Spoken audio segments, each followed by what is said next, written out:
ഇടുക്കി കരിമണ്ണൂരിൽ മകളെ പീഡിപ്പിച്ച അച്ഛന് മൂന്ന് ജീവപര്യന്തം ശിക്ഷ. 2020 കരിമണ്ണൂർ പോലീസ് രജിസ്റ്റർ ചെയ്ത കേസിലാണ് ശിക്ഷ വിധിച്ചത്. 5 വയസ്സ് മുതൽ 8 വയസ്സ് വരെയാണ് പീഡനം നടന്നത്. മുഹമ്മദ് ആഷിഖ് ചേരുന്നു. ആഷിഖ്, എന്താണ് ഇതിന് ശിക്ഷ സംബന്ധിച്ച വിശദാംശങ്ങൾ?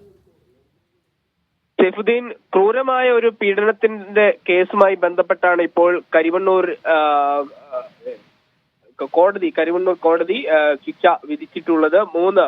മകളെ പീഡിപ്പിച്ച പിതാവിന് 3 ജീവപര്യന്തം ശിക്ഷ വിധിച്ചുകൊണ്ടാണ് ഇപ്പോൾ ഉത്തരവ് ഉണ്ടായിട്ടുള്ളത്. 2020 ഇതുമായി ബന്ധപ്പെട്ട കേസുണ്ടാകുന്നത്. 8 വയസ്സായിരുന്ന അന്ന് ഈ കുട്ടി നിരന്തരം വയറുവേദന ഉണ്ടാകുന്നതുമായി ബന്ധപ്പെട്ട് ആശുപത്രിയിൽ പോകുന്ന സാഹചര്യം ഉണ്ടായി. തുടർന്ന് മാതാവ് സംസാരിച്ചതുമായി ബന്ധപ്പെട്ട് അച്ഛൻ ഇങ്ങനെ നിരന്തരം പീഡിപ്പിക്കുന്ന വിവരം പുറത്തു പറയുകയും കൗൺസിലിംഗിൽ കൂടി ഈ വിവരം പുറത്തു പറയുകയുമായിരുന്നു.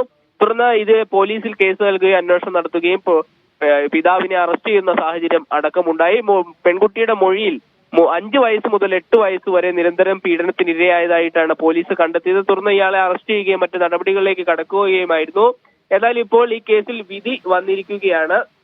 3 ജീവപര്യന്തം ശിക്ഷ, അഥവാ മരണം വരെ തടവിൽ കഴിയണം എന്നുള്ള വിധിയാണ് ഇപ്പോൾ കോടതി പുറപ്പെടുവിച്ചിട്ടുള്ളത്. അതുകൂടാതെ 5 ലക്ഷം രൂപ പിഴ കൂടി 3 ലക്ഷം രൂപ പിഴ കൂടി കോടതി നിലവിൽ പ്രഖ്യാപിച്ചിട്ടുണ്ട്. ഈ പിഴ ഒടുക്കിയില്ലെങ്കിൽ 6 വർഷം അധികം കൂടി ശിക്ഷ അനുഭവിക്കണമെന്നാണ് കോടതി വിധിയിൽ പറയുന്നത്. പക്ഷേ പ്രായോഗികമായി നോക്കുമ്പോൾ ജീവിതാവസാനം വരെ തടവറയിൽ കിടക്കേണ്ട സാഹചര്യം ഇപ്പോൾ പിതാവിന് ഉണ്ടായിരിക്കുകയാണ്. അതിക്രൂരമായ പീഡനത്തിന്റെ കേസുമായി ബന്ധപ്പെട്ടാണ് ഇപ്പോൾ മകളെ പീഡിപ്പിച്ച പിതാവിനെ കോടതി 3 ജീവപര്യന്തത്തിന് ശിക്ഷിച്ചിട്ടുള്ളത്.